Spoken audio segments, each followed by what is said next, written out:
এই তো আমার লাউ পাতা ভর্তা রেডি। বানিয়ে খেয়ে দেখবেন, ভালো লাগলে লাইক কমেন্ট শেয়ার করবেন।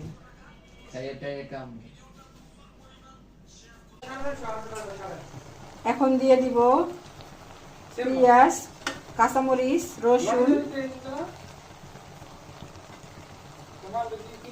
এখন আরেকটু ঢাইকা দিয়ে তেল দিয়ে ভাজা ভাজা করব। এখন একটু তেল দিয়ে দিব। তেল দিয়ে পুরোটা ভাজা ভাজা করে পাটায় পিষে নিব। ভর্তাটা পাটায় বানিয়ে পরে মাখাবো।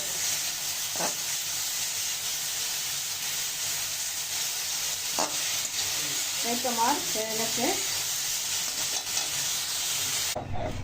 এখন লাউ পাতাটা বেটে নিব।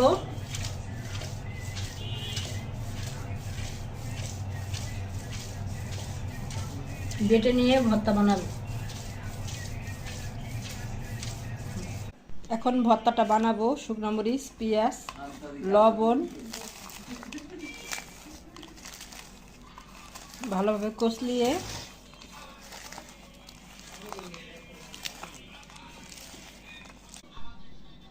এখন দিয়ে দেবো সরিষা তেল।